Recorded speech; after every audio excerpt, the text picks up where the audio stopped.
The time capsule has been locked in the wall for over 50 years. We're here to find out what's inside.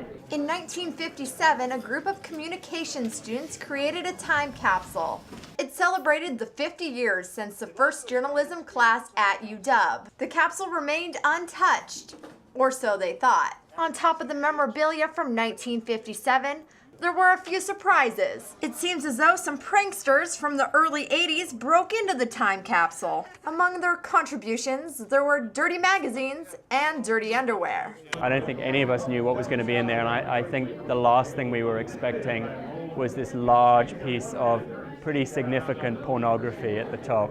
No one is fessing up to the dirty deed, but there are a few suspects. Suspect number 1, John Keister, former editor of The Daily. Suspect number 2, Charles Cross, also worked for The Daily. Suspect number 3, Carl Neese, also wrote for The Daily. There was some stuff that went on in that office that we cannot tell you about. There are a few stories that I wrote in those magazines, but anybody could have grabbed them and put them in there, you know.